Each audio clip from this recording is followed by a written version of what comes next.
Good morning, wherever you are. Very, very good afternoon, and I think Indonesia it must be good evening. It is. And thanks to Transcontinental Times for giving us the opportunity. Normally, normally I interview people who are 20-year-olds, wear a badge of honor saying dropped out of college and set up some Yes. startup with an idea and don't know what to do or have made become successful, and we're trying to figure out how they got there. Today, I'm honored to be joined by somebody who removes all these cliches, stays away from it, and is a role model for society. A true rags to riches story, a true story based on hard work, traditional values, education, and not from one of your fancy states of India. He's from Bihar, which I'm proud to say because I'm from there too. I was born there, though I've lived all my life in Bangalore. So, with great pleasure, I welcome Mr. Sudip Kumar. Welcome, sir. I hope to have an Thank you engaging very much, chat with you. Nalin.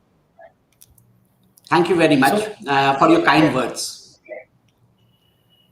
so, a lot of things are written about you.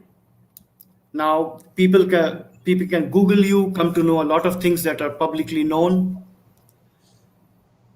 But it will be great if you can just guide us.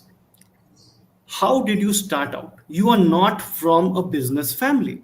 You are from a family where your parents were working in a government job.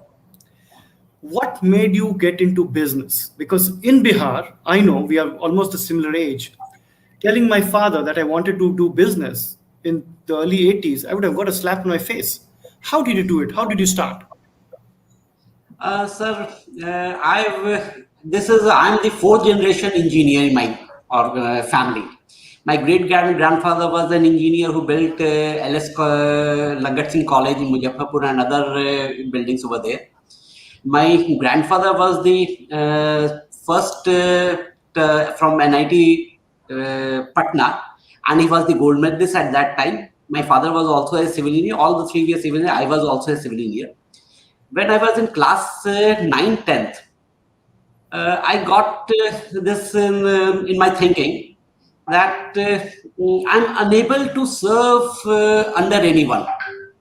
I understood myself a little bit at that particular age. I was around 15, 16, 17 age. And I found that I was not very much able to adapt to if someone orders me to do something, and if I found that this or that order was not exactly true, because there can be multiple ways of doing things, and I may be having a different way of approach of doing the thing, and the elder person who was ordering me may have a different way of ordering things. So once that sink into me that I am not a yes man kind of a person, I have my own views and everything was that, then I thought what to do. And in that particular scenario, there was only two things at that particular age bracket and the time period during the early 80s, that any respectable student who was good at study should either do engineering or should do medical. So engineering means job.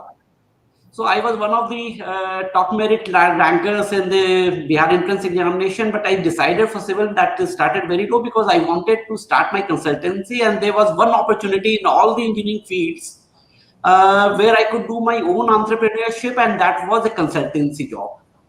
So I chose the science college that I have to study from science college. I decided before matriculation that I want to do civil engineering and I do want to start my own consultancy. So during my journey, during my engineering days, 4 years college, 70-80% of the course materials I studied regarding just to get the marks, and 20% course material which was related to building designs, I studied those for knowledge. That was in-depth research kind of thing. I used to solve those, practice those, because I knew that this is the thing that I'm going to do entire my lifetime. So this is how I got into profession, and after profession, it was a business. So when you the first say went up to your parents and said you're going to start a business, what was the Yes. reaction? They were okay with that because in when I was in class 7th, I the entire from my lower KG's days to class 7th, I was studying from the English medium schools in all the good missionaries across the state of unified Bihar. In class 7th, I realized that my father will be transferred again within a year or two. And most probably, and normally the track record was once he was posted in Patna and other side in the remote areas of the Bihar, unified Bihar. So that was the journey I was taking. So I thought that when I will be in class 9, 10, and my father will be transferred to a remote location where won't will be a good English school, and there will be a Hindi medium school that I have to study. So why not change the medium right now? And in class 7, that was my independent decision. My father was okay with that. That I changed the from English medium to a Hindi medium class. So my father were okay with, and whatever I have been taking independent decisions, I think my parents have a big hand in that, because when I was in 11-year-old, my father my father was posted at Jamshedpur. My elder sister was married at and she was my brother-in-law was at Kolkata. My father put, when I was just 11 years old, my father put me alone in the train, 11-year-old child. The lady and the person sitting beside me, we're told that he is alone, he is 11-year child, he is need to go to Calcutta, he is going to Calcutta, please take care of him. That's it. And I did my entire journey as an 11-year kid from Patna, from Jamshedpur to Kolkata alone.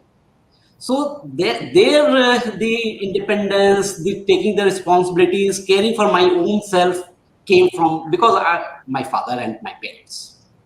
So when So you, my parents were happy. it's interesting how our lives, even though we don't know each other, how our lives have intertwined. You mentioned Langat Singh College. My father studied there.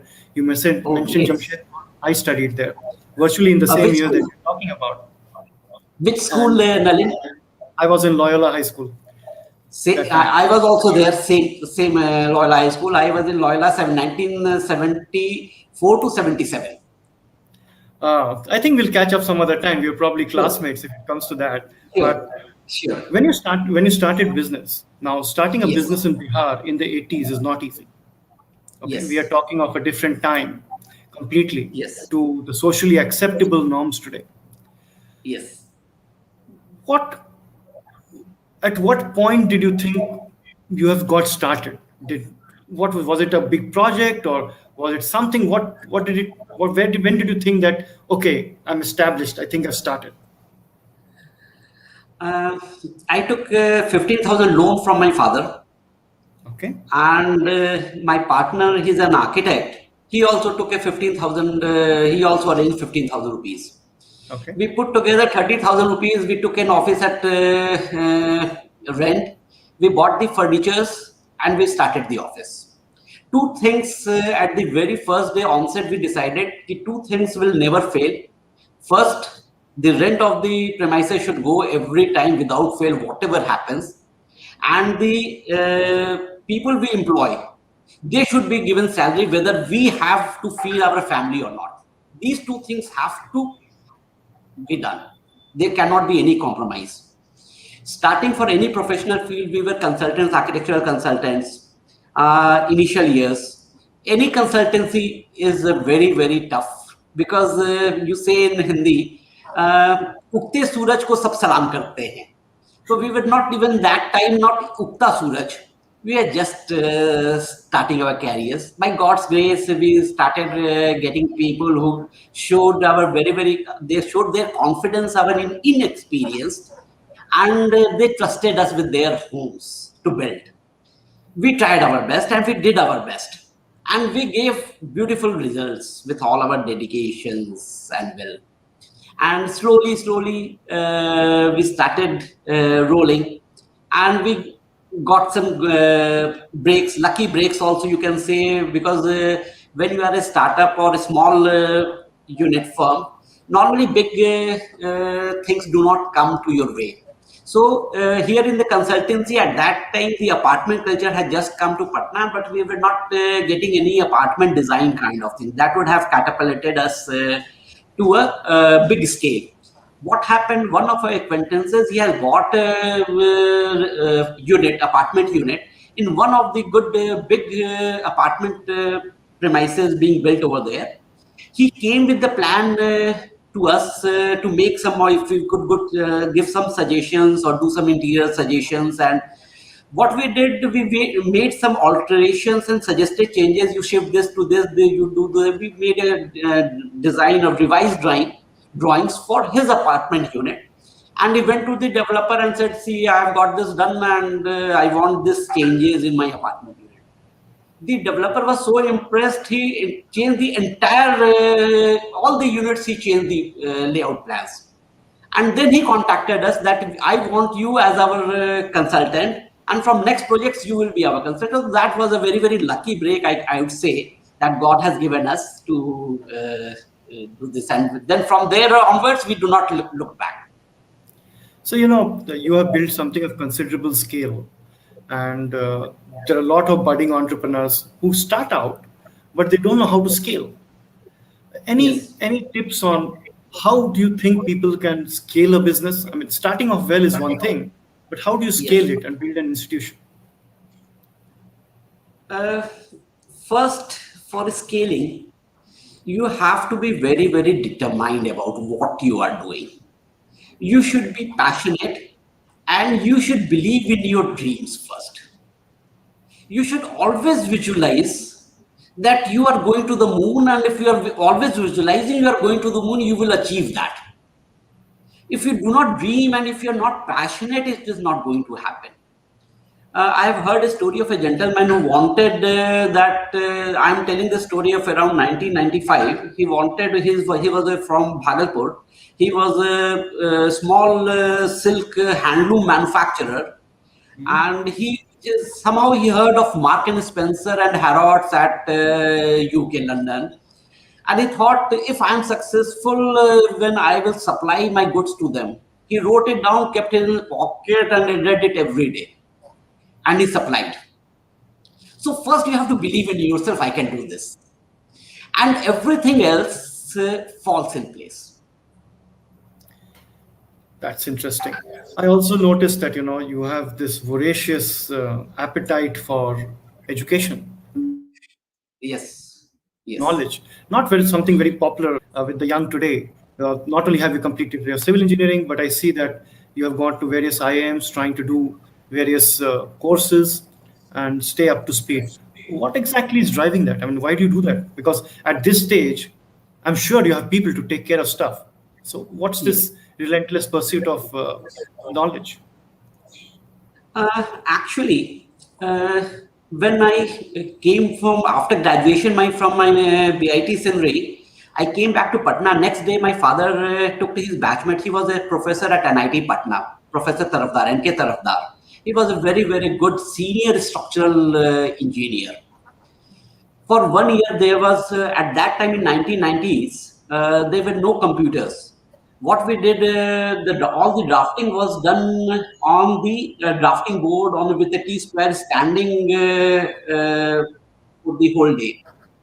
So for 1 or 2 months, every day at 8:30 in the morning, because from 9 he has classes, so I reached the 8:30. He gave me at that time the complete work to do the entire day. Then he came at 4:30 in the evening to his house, where his studio was set up. And I was drafting every day. I was very, very annoyed with myself, with professor, with life, with everyone. What he is doing? I am an engineer over here. I've done my graduation, and I've come here to learn structural designing and structural engineering. And what I'm doing a draftsman work. What is this? After a lot of time, I had the courage, and I asked Professor, why you are making me do this? So he said, son, look. Ultimately, whatever you are designing, your draftsman will be delivering it. So if you do not know the drafting yourself, you will be depending upon your draftsman. So whatever work you do in your life, any people you employ, you should know better than to do that work individually than other people. So from that day, I got the thing that whatever I want to do, I should be the most knowledgeable person in the room. So I have been on a knowledgeable journey throughout my life after that. Interesting. So, Mr. Sudip, let's move to another aspect of what you do. I was looking at some of your recent projects and the large project Aqua City, and I was looking at all that you're doing in the senior living space. Yes. Now, that's not exactly a, I know it will be a big space in India over a period of time. There's a lot of activity in this in South, in Yes. Coimbatore and areas like that. I have clients who have built Yes. thousands and thousands of senior living spaces. But Yes. Bihar and senior living, what's driving that? Uh, my grandparents were in Muzaffarpur. My grandfather retired. My father were four brothers. Three were engineers, all in different senior organizations. One was a civil surgeon in Bihar. I was all my holidays, summer holidays, long summer holidays, was spent with my grandparents, and my grandfather is my biggest idol still right now. And whenever I want and why I am perplexed, I just recall him. So when my grandfather died, my grandmother said, "I will not leave this place. He's here, even if he's not here. So I will stay here." So my parents said, and my uncles and aunt said, okay. They provided. There was a servant who have Dadi has bought up from very very kid. Like he was of our age, almost our age, or just 2 3 years younger. Like us, we used to fight our grandmother that you like Prem more than us, and somehow that Prem got into good, matlab bad influence, and he did not kill my grandmother, but he emptied the entire house.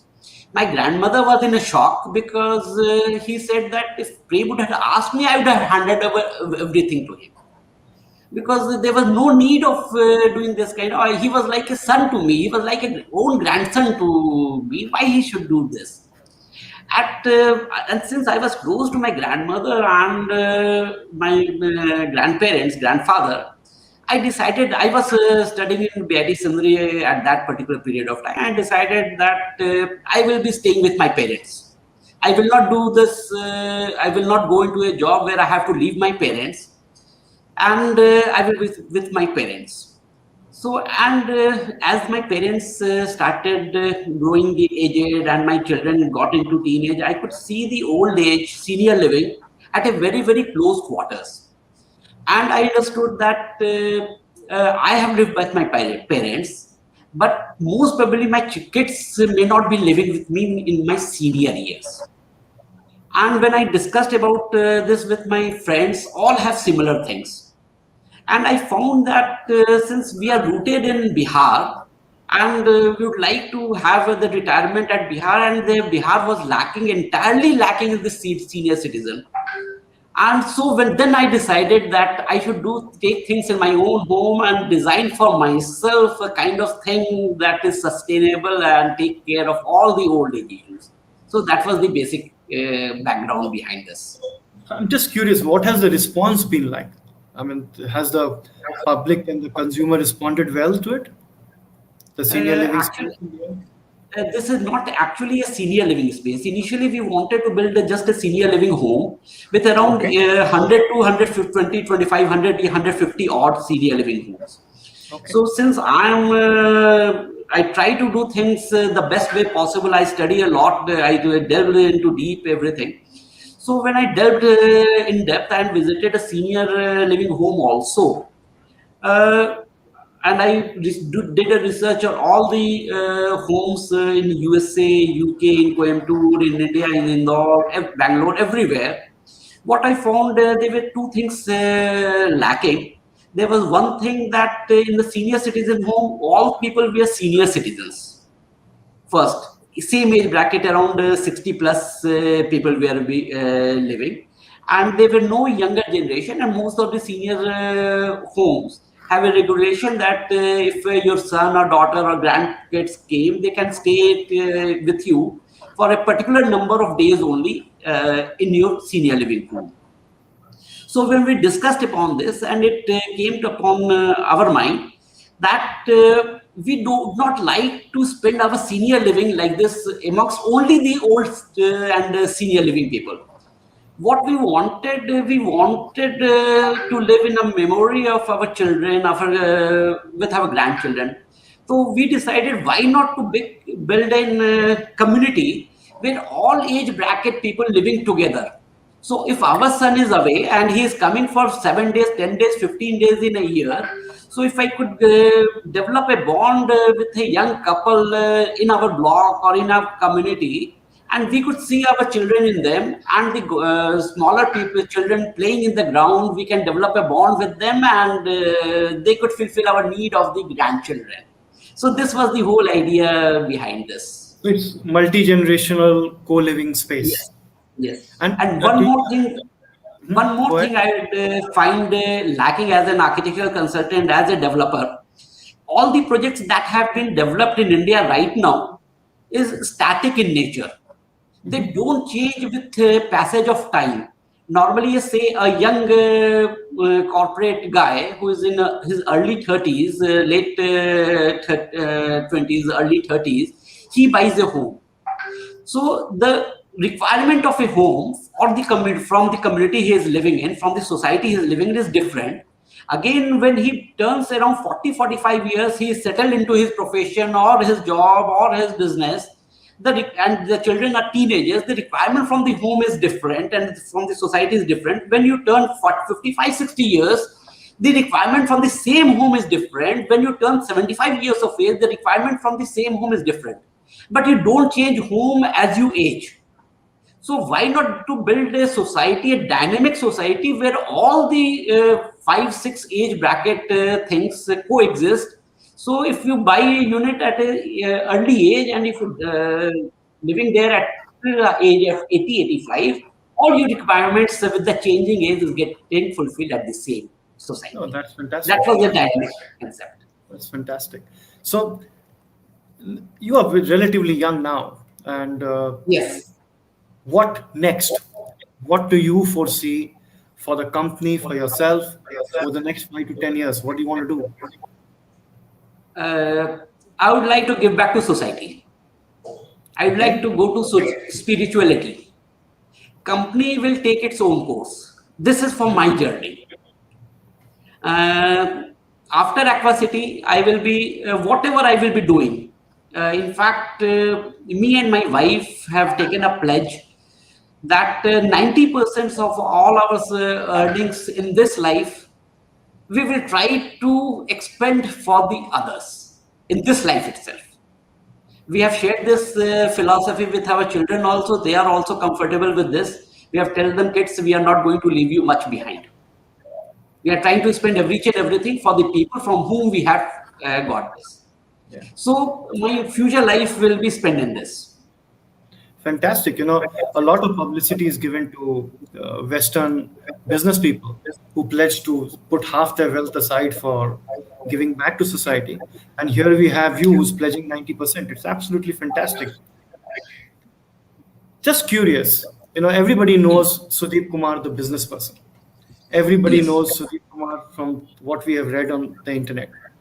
What is the yes. real person like? I mean, any hobbies, any likes, dislikes, anything you're passionate about other than construction? Traveling Okay.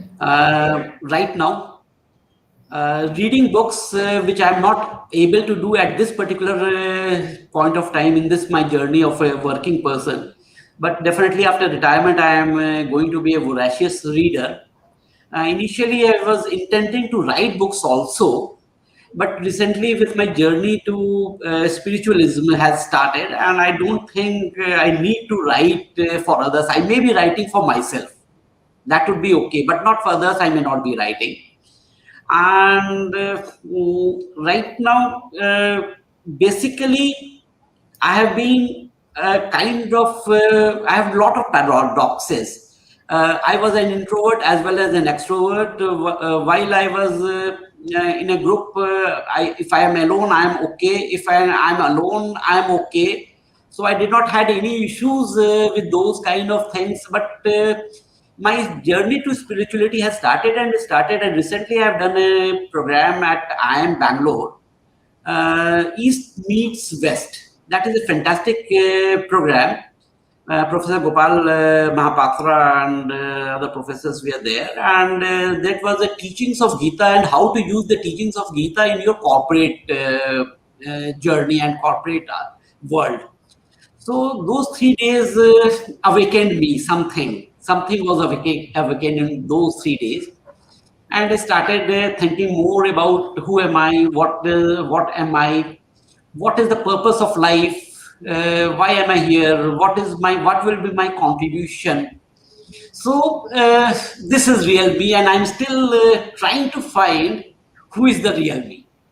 I'm in the journey of finding myself. That's a very, very candid response. Which leads me to the question about how do you stay grounded? Because uh, Bihar doesn't have that many business leaders now. You're one of the top ones, and obviously there must be people around you putting things into your head. You must occasionally the head must be going into the stratosphere. Mind may be running faster than reality. How do you stay grounded? Uh, First, it is the something I will say the God has gifted me from my something that I have with me, and with that there are three things. First is honesty and truth. I am a follower. I have been a lot of influence in my life. There are two people who have influenced me. One is my grandfather, that as I earlier said, and the second is Mahatma Gandhi. I've read a lot in my childhood days, and it was a real terrific influence. I can say that I am a living embodiment of the principles of Gandhism. I don't tell lies. Just I don't. Yeah, like recently during the lockdown, I was visiting jungle for this jungle safaris and all. Mhm. And there was election going on in UP, and there was a restriction that you cannot travel 50,000 more than rupees 50,000 with you. And Okay. I was stopped at a checkpoint. The police officer asked me, "Do you have rupees 50, more than rupees 50,000?" I thought for a microsecond, and I replied, "Yes, I am carrying more than rupees 50." I could not lie. I knew that if I am telling that I am carrying more than rupees 50,000, he can just stop me. He can search all my bag and baggage. My family will be in trouble. He will seize my cash. I everything knew that, but I was carrying cash because I may have to pay because of the internet. There may be some problems, and the cards may not be working. So I need cash at the back because I was driving through a car. But I just cannot lie. So I think the teachings and principles of Gandhi that I have been following since my all my life, that may be helping me to be grounded. So, last question for Yes, all the young people out there. yes. You are a phenomenal role model, right? Right, Uh, from your background, the way you've set yourself up, your belief system, the way you've succeeded. So, as advice to the youth, what would you advise them when they pursue entrepreneurship? What are the two or three things that they should hold close to them if they want to succeed? First, deliver more than you promise. Okay. Uh, Never cheat your customers or fall back on your words. If you have given the word, stand by it. Just stand by it. Slowly the message will go, you are a man of your words, and words are more valuable, and your commitments are more valuable, and your thoughts are more valuable than any kind of money that this world can bring. If a person who you're dealing with has faith on you, he will stand by you thick or thin, and you will be successful. Third, give your best in whatever you do. Suppose if you are getting a good return from a client, and you lesser return from the other client or customer, deliver equal service to them, because it is you have decided I will take a better return from this, and I will give my services or my product with a lesser profit margins. Then don't compromise on the deliveries.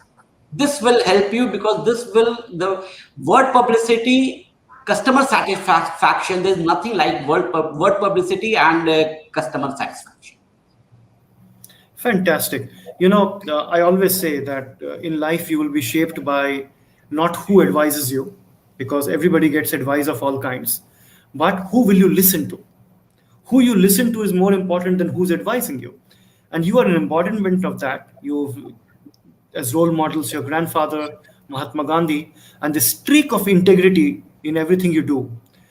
It has been a fantastic time chatting with you. I wish you the very best, and I hope Thank to you. see you very soon in person in the future. Thank you, Mr. Sudip. Yes. Thank you. Thank you, Nalin. Thank you. It will be my pleasure hosting you. And whenever you come to Patna, do let me know, and we will have a great time catching up together. Thank you Thank you. very much. Pleasure. Bye.